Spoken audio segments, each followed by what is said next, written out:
Welcome everybody. हम molecular spectroscopy या आणविक स्पेक्ट्रोस्कोपी के अंदर एक और महत्वपूर्ण टॉपिक लेके प्रारंभ कर रहे हैं, जिसका नाम है स्वतंत्रता की कोटि या डिग्री ऑफ फ्रीडम।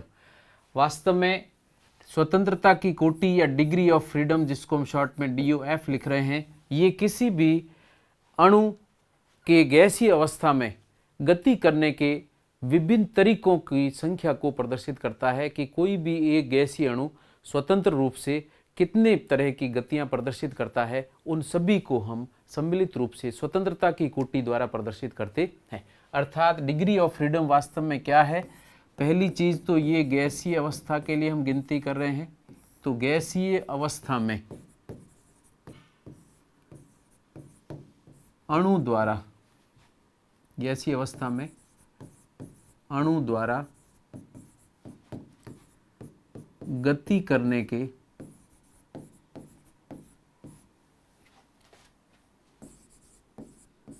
कुल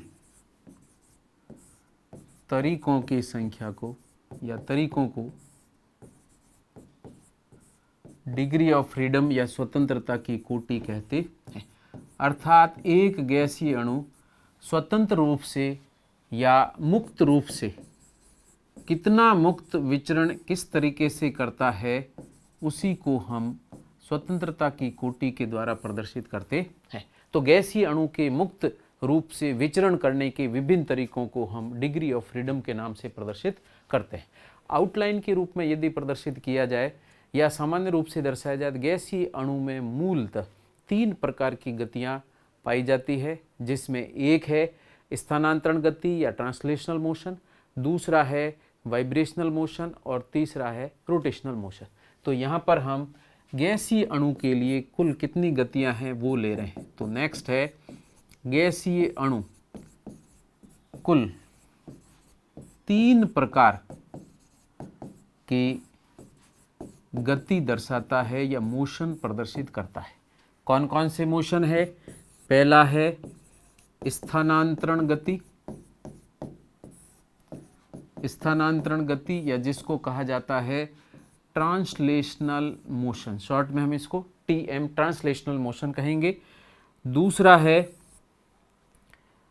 रोटेशनल मोशन या हिंदी में इसको कहेंगे घूर्णन गति करता है, जिसको शॉर्ट में रोटेशनल मोशन कहा जाएगा।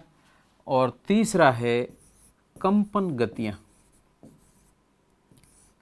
कंपन गति या गतियां, और कंपन गतियों को हम शॉर्ट में वाइब्रेशनल मोशन के रूप में प्रदर्शित करते हैं।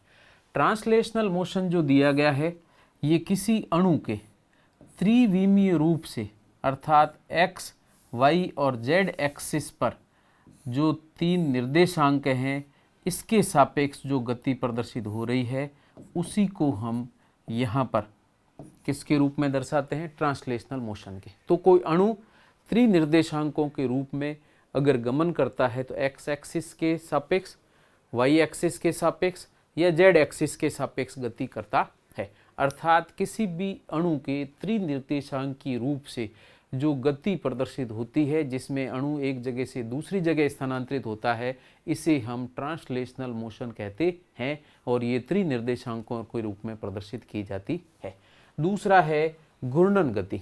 घूर्णन या रोटेशनल मोशन का मतलब है कि कोई भी दिया गया अणु अपनी अक्ष पर घूर्णन किस तरीके से कर रहा है, क्लॉकवाइज, एंटी क्लॉकवाइज, किस तरीके से घूर्णन करेगा, उस घूर्णन को हम घूर्णन गति या रोटेशनल मोशन के रूप में प्रदर्शित करते हैं।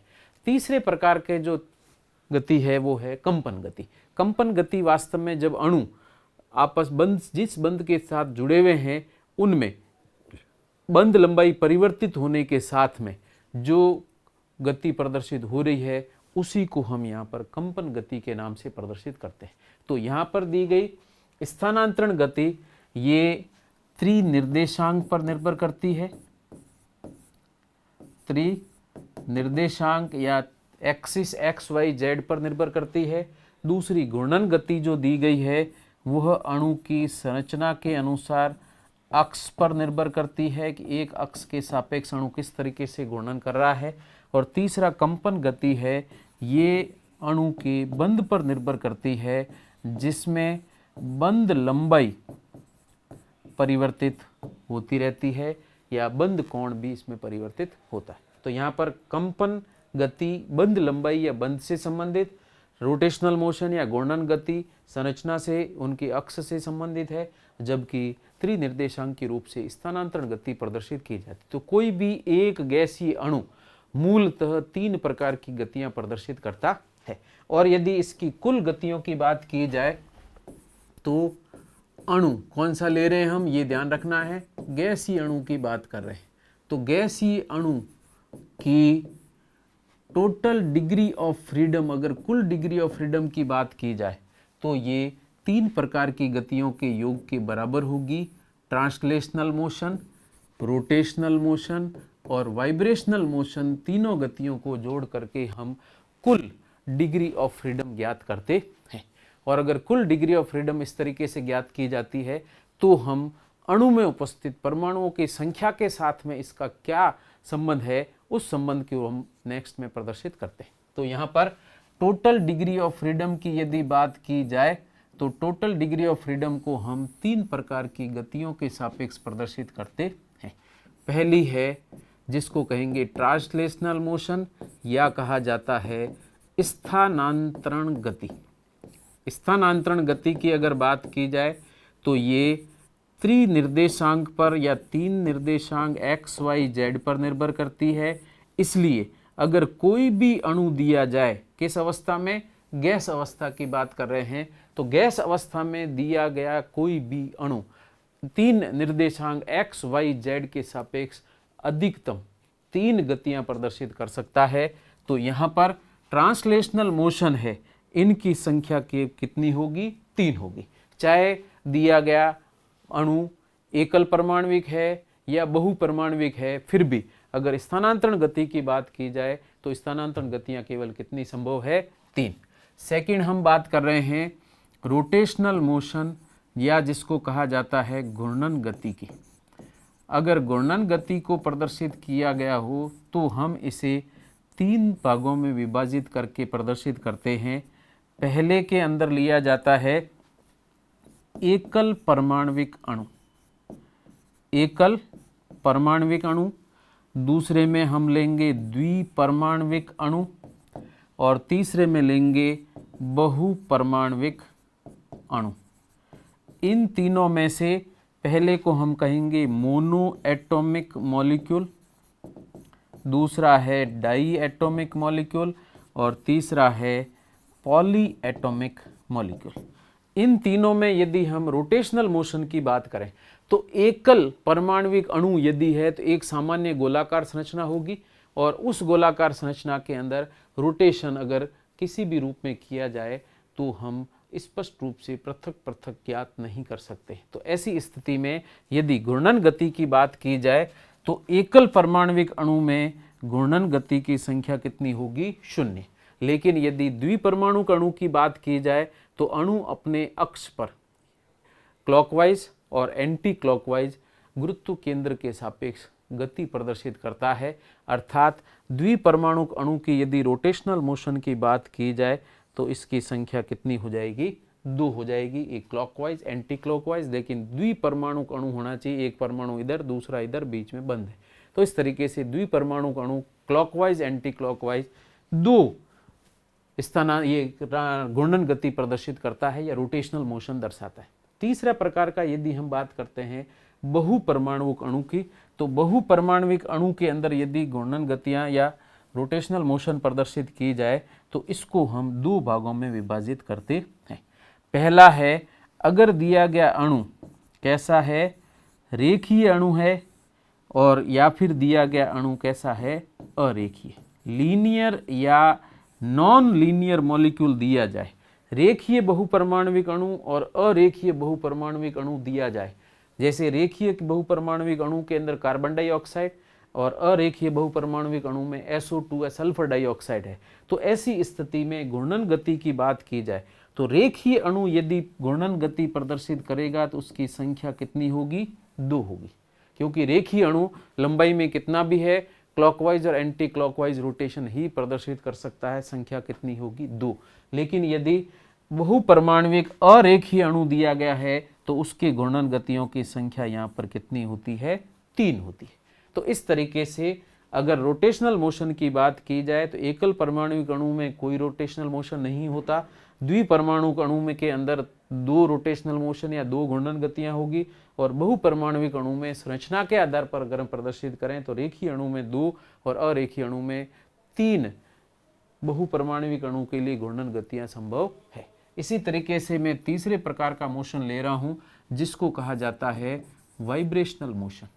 ठीक है, वाइब्रेशनल मोशन या इसे कहेंगे कंपन गति।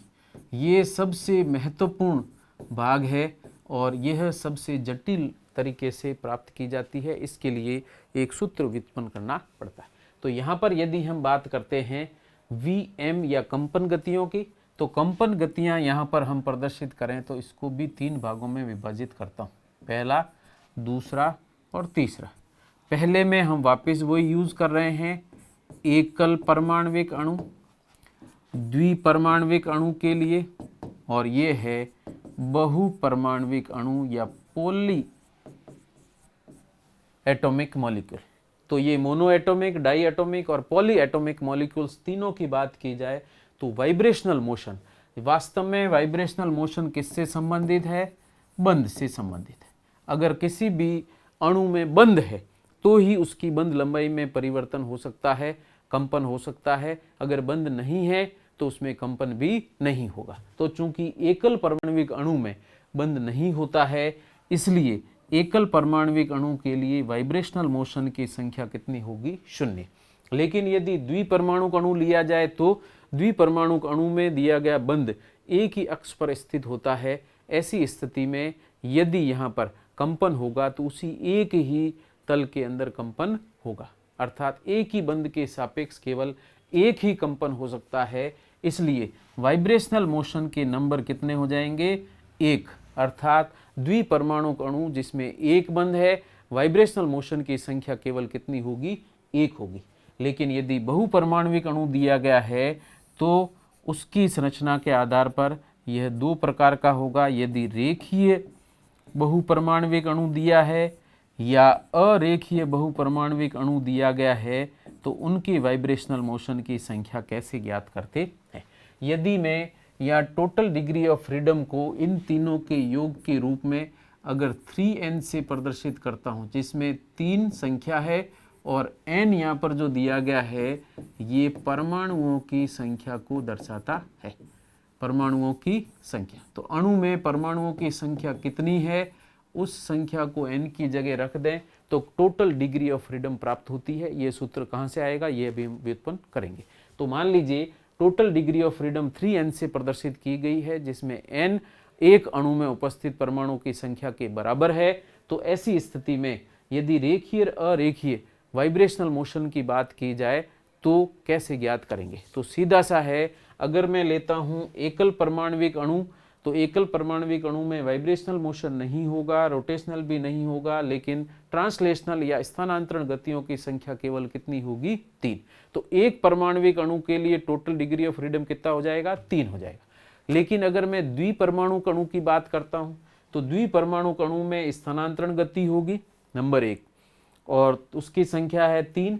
द्विपरमाणुक अणु में घूर्णन गति भी होगी, कितनी होगी, 2, और कंपन गति की संख्या कितनी होगी, 1। तो ये हो जाएगा 1 + 2 + 3, टोटल कितने हो जाएंगे, 6। इसका मतलब यदि द्विपरमाणुविक अणु है तो उसकी टोटल डिग्री ऑफ फ्रीडम अगर स्वतंत्रता कोटि की बात करें तो टोटल संख्या कितनी आ जाएगी, 6 आ जाएगी। 3 + 2 + 1 कितना हो जाएगा, 6। लेकिन यदि हम बहुपरमाणुविक अणु की बात करें तो बहुपरमाणुविक अणु में भी ट्रांसलेशनल मोशन की संख्या तो केवल कितनी रहेगी, 3 ही रहेगी। लेकिन रोटेशनल मोशन की संख्या अगर आप देखें तो रेखीय अणु के अंदर 2 रोटेशनल मोशन है, लेकिन वाइब्रेशनल मोशन हम प्रत्यक्ष ज्ञात नहीं कर सकते। तो हम इस सूत्र की सहायता से हम कंपन गतियों की संख्या ज्ञात करते हैं। तो इसकी कंपन रेखीय अणु के कंपन गति की बात करें तो संख्या कैसे ज्ञात की जाएगी, टोटल डिग्री ऑफ फ्रीडम कितनी है, 3n है। हमें ये ज्ञात करनी है, तो इन दोनों को यदि जोड़ करके 3n में से घटा दिया जाए तो हम रेखीय बहुपरमाणविक अणु की कंपन गतियों की संख्या ज्ञात कर सकते हैं। जैसे यदि मैं रेखीय बहुपरमाणविक अणु की बात करूं तो इसके अंदर ट्रांसलेशनल मोशन तो 3 ही रहेंगे, सभी में कॉमन फिक्स है। जबकि अगर रेखीय अणु में हम बहुपरमाणविक अणु के लिए रोटेशनल या घूर्णन गति की बात करें तो कितनी है? 2। तो ट्रांसलेशनल मोशन है 3, रोटेशनल मोशन है 2, तो रेखीय अणु के लिए 3 + 2 हो जाएगा 2, 5। तो वाइब्रेशनल मोशन ज्ञात करने के लिए मैं 5 उसी में से घटा देता हूं। तो रेखीय अणु के लिए वाइब्रेशनल मोशन या वाइब्रेशनल डिग्री ऑफ फ्रीडम की संख्या 3n में से 5 घटाकर ज्ञात की जाती है। इसी तरीके से यदि मैं अरेखीय द्विपरमाणुक अणु की बात करता हूं तो अरेखीय द्विपरमाणुक अणु की स्थिति क्या रहेगी? यहां से देखिए, अरेखीय द्विपरमाणुक अणु में भी स्थानांतरण गति तो 3 ही रहेगी, लेकिन यहां पर घूर्णन गति की संख्या भी कितनी है? 3। तो टोटल कितना हो गया? 6। तो रोटेशनल मोशन 3, ट्रांसलेशनल मोशन भी 3, टोटल हो गया 6। तो अगर मुझे वाइब्रेशनल मोशन ज्ञात करना हो अरेखीय पॉलीएटॉमिक मॉलिक्यूल के लिए तो यहाँ पर 3n-6 वाइब्रेशनल मोशन को प्रदर्शित करेगा, अर्थात कंपन गतियों की संख्या यहाँ पर 3n में से 6 घटाकर ज्ञात की जाती है। तो इस तरीके से किसी भी बहुपरमाणुक अणु, एकल परमाणुक अणु या द्विपरमाणुक अणु दिया गया है तो उसकी टोटल डिग्री ऑफ फ्रीडम हम इस चार्ट की सहायता से ज्ञात कर सकते हैं। अब इसके आधार पर हम एग्जाम्पल लेते हैं और पहले सूत्र व्युत्पन्न करते हैं कि total degree of freedom 3n के इक्वल कैसे होती है। तो हम बात करते हैं नेक्स्ट, डिग्री ऑफ फ्रीडम या स्वतंत्रता की कोटि। पहले हम लेते हैं स्वतंत्रता की कोटि किसके लिए? एकल परमाणुक अणु के लिए।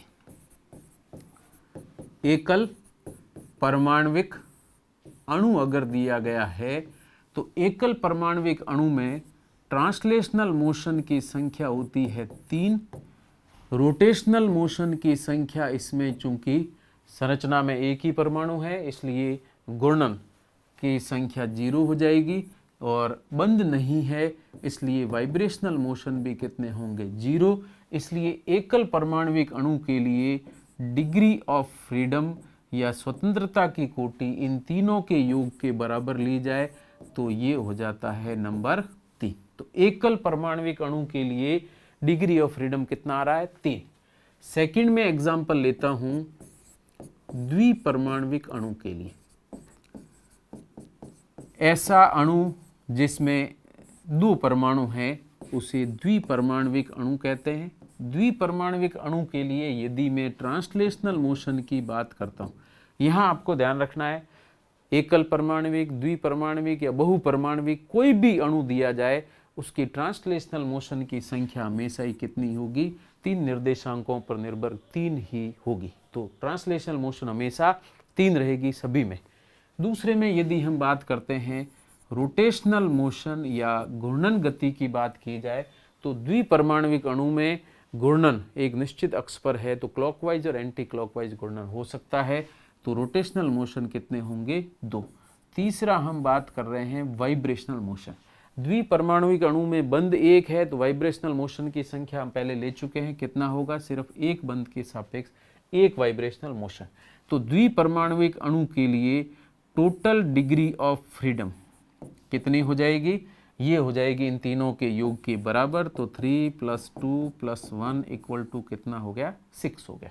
तो एक परमाणुक अणु के लिए यदि 3 डिग्री ऑफ फ्रीडम, 2 के लिए 6 अर्थात जस्ट दुगुना हो रहा है, तो 3 लिया जाए तो 3 गुना हो जाएगा, 4 लिया जाए तो 4 गुना। तो जितने परमाणुओं की संख्या है उसी की गुणा के रूप में इसको प्रदर्शित करते हैं। अतः इसका सामान्य टोटल डिग्री ऑफ फ्रीडम के लिए या सिंपल सा डिग्री ऑफ फ्रीडम के लिए जो सूत्र आता है वो सूत्र बराबर हो जाएगा एकल परमाणुक अणु के लिए 3 × 1 = 3, ये हो गया एकल परमाणुक अणु के लिए। और यदि मैं लिखता हूँ 3 × 2 तो ये हो जाएगा 6, ये है द्विपरमाणुक अणु के लिए। टोटल डिग्री ऑफ फ्रीडम, जो कि हमने ज्ञात कर रखा है। इसका मतलब यदि बहुपरमाण्विक अणु दिया जाए जिसमें परमाणुओं की संख्या, परमाण्विक अणु, तो बहुपरमाण्विक अणु के लिए डिग्री ऑफ फ्रीडम हम प्रदर्शित करेंगे 3 × n से, और बहुपरमाण्विक अणु में दिया गया n यहाँ पर परमाणुओं की संख्या को दर्शाता है। तो परमाणुओं की संख्या जितनी होगी उसका 3 गुना टोटल डिग्री ऑफ फ्रीडम को प्रदर्शित करेगा। जैसे एकल परमाणविक अणु के लिए ये हो जाएगा 3 × 1 = 3, ये हो जाएगा 3 × 2 = हो गया 6। तो इस तरीके से टोटल डिग्री ऑफ फ्रीडम हमेशा उस अणु के अंदर उपस्थित परमाणु की संख्या के 3 गुने के बराबर होती है। इसलिए degree of freedom equal to कितना हो जाएगा 3n। तो इसका मूल सूत्र आता है degree of freedom equal to कितना होगा 3n के द्वारा इसको हम प्रदर्शित करते हैं। अब इसी को एग्जाम्पल के रूप में हम प्रदर्शित करें तो मैं पहला एग्जाम्पल ले रहा हूं। यदि हीलियम की डिग्री ऑफ फ्रीडम ज्ञात करनी है तो हीलियम की डिग्री ऑफ फ्रीडम कितनी हो जाएगी 3n = 3 × 1 = 3। इसी तरीके से helium, neon, organ, krypton, xenon अगर एकल परमाणविक अणु लिए गए हैं जो स्वतंत्र रूप से गैसीय अवस्था में गतिशील हो रहे हैं तो उनके लिए डिग्री ऑफ फ्रीडम की संख्या केवल कितनी होगी 3, जिसमें तीनों ट्रांसलेशनल मोशन प्रदर्शित कर रहे हैं। घूर्णन और कंपन गतियों की संख्या यहाँ पर 0 होगी। इसी तरीके से यदि मैं सेकंड अणु की बात करता हूँ, यदि यहाँ पर H2 लिया गया हो या N2 लिया गया हो या O2 लिया गया हो या Cl2 लिया गया, ये सभी द्विपरमाण्विक अणु हैं। इनके लिए n का मान 2 होता है, इसलिए डिग्री ऑफ फ्रीडम हम कैलकुलेट करें तो 3 × 2 और टोटल हो जाएगा कितना 6। तो द्विपरमाण्विक अणु के लिए टोटल डिग्री ऑफ फ्रीडम कितनी होती है 6 होती है। जिसका अलग अलग मान ज्ञात करना हो तो हम पहले ज्ञात कर चुके हैं कि ट्रांसलेशनल मोशन की संख्या 3, रोटेशनल मोशन की संख्या 2 और वाइब्रेशनल मोशन की संख्या 1, टोटल कितना हो जाएगा 6 हो जाएगा। इसी तरीके से यदि मैं तीसरा एग्जाम्पल लेता हूं O3 की बात की जाए, ठीक है, या मैं सरल रूप में एक एग्जाम्पल लेता हूं। पहले रेखीय अणु का मैं एग्जाम्पल लेता हूं CO2। आपको ध्यान रखना है CO2 किस प्रकृति का अणु है, उसकी संरचना क्या है। यह रेखीय अणु है, ठीक है। 2 से ज़्यादा परमाणु वाला यदि अणु दिया गया है तो आपको पहले पता रखना है कि दिया गया अणु रेखीय है या अरेखीय है। अगर रेखीय अणु है तो इसके लिए टोटल डिग्री ऑफ फ्रीडम तो हम निकालने के लिए वही तरीका काम में लेंगे। तो डिग्री ऑफ फ्रीडम के लिए तो सूत्र रहेगा translational motion plus rotational motion plus vibrational motion. लेकिन हम इसके लिए डिग्री ऑफ फ्रीडम सीधा ज्ञात करना चाहें तब तो सीधा सूत्र लगा देंगे 3n का। लेकिन यदि मुझे वाइब्रेशनल मोशन ज्ञात करना है या वाइब्रेशनल डिग्री ऑफ फ्रीडम ज्ञात करना है तो वाइब्रेशनल डिग्री ऑफ फ्रीडम या कंपन की स्वतंत्रता कोटि ज्ञात करनी है। तो कंपन की स्वतंत्रता कोटि ज्ञात करने का तरीका क्या है वो हम सूत्र पहले ले चुके हैं। तो मैं इसको पूरा लिख देता हूं। कंपन की स्वतंत्रता कोटि, और कंपन की स्वतंत्रता कोटि का मान अगर हम रेखीय अणु की बात कर रहे हैं तो ये हमने निकाल रखा है 3n- होता है 5। अगर आप देखें तो सूत्र के अंदर हमने यहाँ पर पहले ही प्रदर्शित कर रखा है 3n-5 बहुपरमाण्विक रेखीय अणु के लिए कंपन गतियों की संख्या 3n-5 के बराबर होती है। तो यहाँ पर यदि मैं कार्बन डाइऑक्साइड की बात करता हूँ तो n का मान कितना है तो सीधा ही है CO2 में n अर्थात परमाणुओं की संख्या 2 ऑक्सीजन और 1 कार्बन है, टोटल हो गई 3। तो ऐसी स्थिति में डिग्री ऑफ फ्रीडम वाइब्रेशनल रूप में अगर ज्ञात करें तो कंपन की स्वतंत्रता कोटि 3 × हो जाएगा 3 माइनस होगा 5, तो ये हो जाएगा 9 - 5 = होगा 4। अर्थात कार्बन डाइऑक्साइड की वाइब्रेशनल डिग्री ऑफ फ्रीडम कितनी आएगी 4, क्योंकि कार्बन डाइऑक्साइड में परमाणु हैं 3, तो टोटल डिग्री ऑफ फ्रीडम यहाँ पर हो जाएगी 3 × 3 इक्वल टू हो गया 9। लेकिन अगर मैं वाइब्रेशनल मोशन की बात करता हूँ तो वाइब्रेशनल मोशन हो गए 3 और पीछे बचेंगे, ये वाइब्रेशनल मोशन हो गए 4, तो इन दोनों को घटा दिया जाए तो पीछे बचते हैं 5, और 5 की गिनती हम पहले बता चुके हैं कि इसमें ट्रांसलेशनल मोशन हमेशा 3 ही रहेगा, तो इस 5 के अलावा शेष बचा हुआ मोशन रोटेशनल मोशन को प्रदर्शित करेगा और उसकी संख्या होगी 2। इसका मतलब यदि कार्बन डाइऑक्साइड अणु लिया गया हो तो उसकी कौन कौन सी सूचना आएगी। सबसे पहले तो अणु कैसा है, रेखीय बहुपरमाण्विक अणु है, रेखीय बहुपरमाण्विक अणु दिया गया है। बहुपरमाण्विक अणु में n का मान यहाँ पर दे रखा है 3, इसलिए डिग्री ऑफ फ्रीडम बराबर हो जाएगा 3 × 3 इक्वल टू 9। इसकी जगह यदि मैं लेता हूँ ट्रांसलेशनल मोशन की संख्या या ट्रांसलेशनल डिग्री ऑफ फ्रीडम हमेशा 3 होती है। रोटेशनल डिग्री ऑफ फ्रीडम या रोटेशनल मोशन की संख्या यहाँ पर अगर प्रदर्शित की जाए रेखीय अणु में केवल 2 होगी, तो शेष बचा वाइब्रेशनल मोशन या वाइब्रेशनल डिग्री ऑफ फ्रीडम।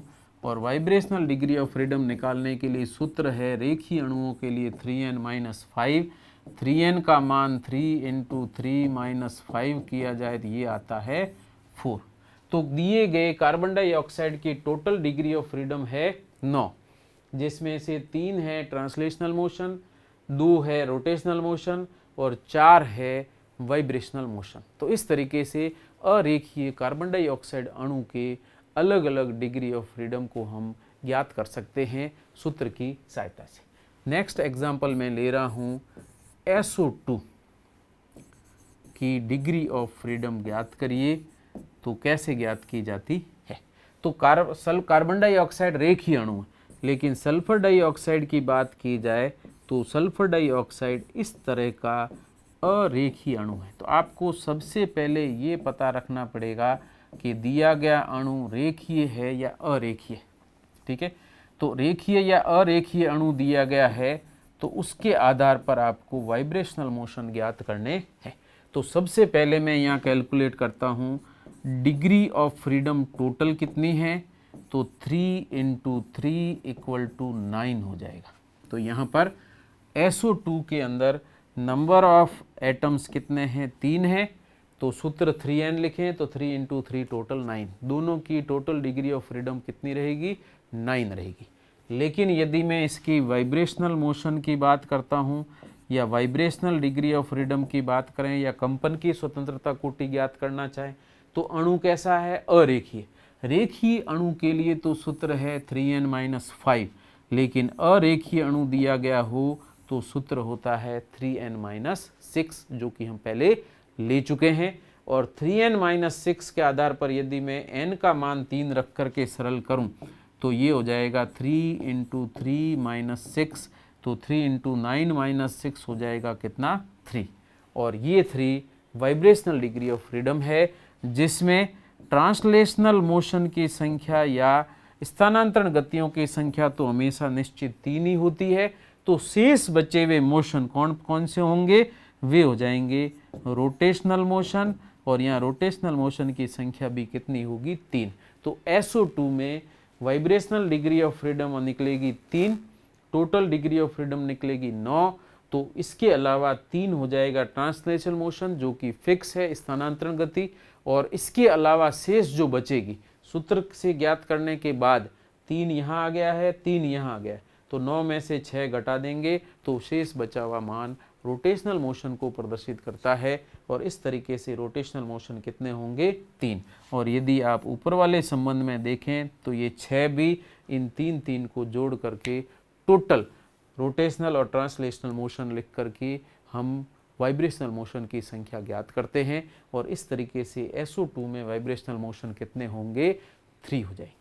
तो वाइब्रेशनल मोशन 3, रोटेशनल मोशन भी 3, और यहाँ पे ट्रांसलेशनल मोशन की संख्या भी 3 आती है। इसी तरीके से यदि नेक्स्ट एग्जाम्पल लिया जाए, मैं ले रहा हूँ CH4 या मेथेन की बात करें तो मेथेन के लिए मेथेन अणु कैसा है, सबसे पहले आप लिख दीजिए कि यह अरेखीय अणु है और अरेखीय अणु है तथा N का मान यहाँ पर कितना है, 4 का हाइड्रोजन और 1 कार्बन, टोटल कितना हो गया 5। तो इसकी डिग्री ऑफ फ्रीडम यदि पूछा जाए तो ये हो जाएगा 3N के बराबर, 3 इंटू N का मान है 5, तो टोटल डिग्री ऑफ फ्रीडम कितनी हो जाएगी, कुल स्वतंत्रता कोटि आएगी यहाँ पर 15। उसके बाद में क्या बचता है, अब कहा जाए इसके वाइब्रेशनल मोशन की संख्या भी ज्ञात करो। तो अणु कैसा है, अरेखीय। अरेखीय अणु के लिए वाइब्रेशनल डिग्री ऑफ फ्रीडम या कंपन की स्वतंत्रता कोटि की बात करें तो कंपन की स्वतंत्रता कोटि का सूत्र अरेखीय अणुओं के लिए हमने ले रखा है 3n-6। ठीक है, अगर आप ध्यान नहीं है तो आप देख सकते हैं 3n-6 बहुपरमाणविक अरेखीय अणु के लिए सूत्र है 3n-6 और इस 3n-6 की सहायता से हम सरल करें तो 3n-6 में 3n का मान ऊपर दे रखा है 15 में से 6 घटाइए, पीछे बचेगा कितना 9। ऐसी स्थिति में इसके लिए ट्रांसलेशनल मोशन और रोटेशनल मोशन की संख्या दोनों कितनी हो जाएगी, 3-3 हो जाएगी। तो अब आप गिनती कर सकते हैं, टोटल डिग्री ऑफ फ्रीडम में ट्रांसलेशनल मोशन 3, रोटेशनल मोशन 3 हो गया 6 और वाइब्रेशनल मोशन हो गया 9, तो टोटल हो जाता है 15। अर्थात यहाँ पर दिया गया मेथेन अणु कुल 15 स्वतंत्रता कोटि प्रदर्शित करता है। ऐसे ही एक एग्जाम्पल लिया जाए, यदि कहा जाए C2H6, इसके लिए टोटल डिग्री ऑफ फ्रीडम और वाइब्रेशनल डिग्री ऑफ फ्रीडम ज्ञात करिए। तो टोटल डिग्री ऑफ फ्रीडम के लिए मेथेन का अणु इस प्रकार की संरचना प्रदर्शित करता है। समतल तो है मेथेन के अणु के लिए, तो मेथेन अणु में H H H और 3 H इधर है, ये भी अरेखीय प्रकृति का अणु है और अगर अरेखीय अणु दिया गया है तो टोटल डिग्री ऑफ फ्रीडम तो हम 3n से ज्ञात करेंगे, जिसमें n का मान आपको पता होना चाहिए। तो n कैसे ज्ञात करेंगे, इसमें टोटल परमाणु कितने हैं, तो 6 हाइड्रोजन और 2 कार्बन, टोटल कितने हो गए 8। और अगर मैं यहाँ पर लिखता हूँ 8 तो 3 इंटू 8, 6 हाइड्रोजन और 2 कार्बन। एथेन में सूत्र आपको पता होना चाहिए, परमाणु की संख्या ज्ञात हो जाएगी और उसके अंदर n जो ज्ञात होता है उसका मान रखें। तो यहाँ पर 6 + 2 8, 8 को 3 से गुणा करें, टोटल डिग्री ऑफ फ्रीडम कितनी आएगी 24।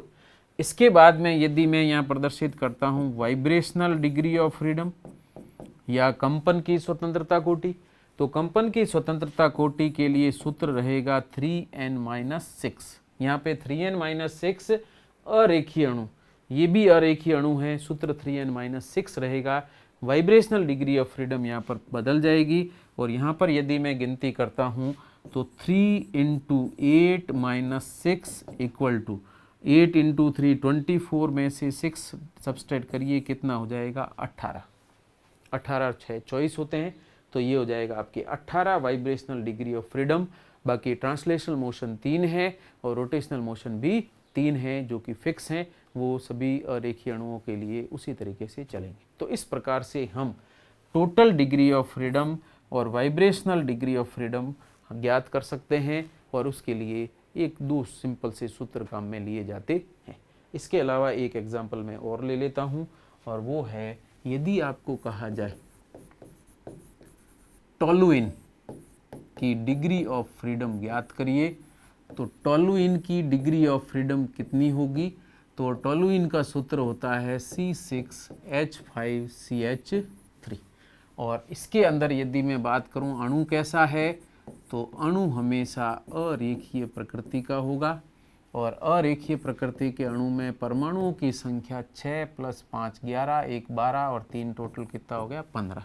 तो 15 परमाणु अणु में दिए गए हैं, तो n का मान 15 है और अणु कैसा है अरेखीय। सर्वप्रथम हम लेते हैं डिग्री ऑफ फ्रीडम टोटल कितनी है स्वतंत्रता कोटि, सूत्र है 3n, n का मान आपको दे रखा है 15, गुणा करिए टोटल डिग्री ऑफ फ्रीडम हो जाएगा 45। उसके बाद में बचता है वाइब्रेशनल डिग्री ऑफ फ्रीडम या कंपन की स्वतंत्रता कोटि। तो हम कैलकुलेट करें, अरेखीय अणु के लिए सूत्र होता है 3n-6, 3 इंटू 15 माइनस 6, 33 इंटू 15 हो गया 45 माइनस 6, 45 में से 6 सब्सट्रैक्ट करेंगे, ये आएगा 39। तो इस तरीके से कोई भी अणु दिया जाए, शर्त है गैसीय अवस्था में। गैसीय अवस्था में ये जितनी भी कैलकुलेशन हम ले रहे हैं, यह गैसियस स्टेट में डिग्री ऑफ फ्रीडम की या स्वतंत्रता की कोटि के लिए सूत्र दिए गए हैं। तो गैस अवस्था में कोई भी अणु दिया गया है तो उसकी स्वतंत्रता कोटियों का निर्धारण हम इस तरीके से करते हैं, जिसमें वाइब्रेशनल डिग्री ऑफ फ्रीडम रेखीय अणु के लिए 3n-5 और अरेखीय अणु के लिए 3n-6 होता है, और total degree of freedom 3n के द्वारा प्रदर्शित करते हैं। तो ये एक महत्वपूर्ण शॉर्ट क्वेश्चन के रूप में ये पूछा जाता है। सिंपल टॉपिक है, इसको एक बार आप इसको जरूर देखिए और इससे आपकी सभी प्रक्रिया कंप्लीट हो जाएगी। चैनल को आप परम रसायन के नाम के चैनल को आप सब्सक्राइब करें और शेयर करें ताकि ये सूचनाएं सभी तक पहुंच सके। Thank you so much.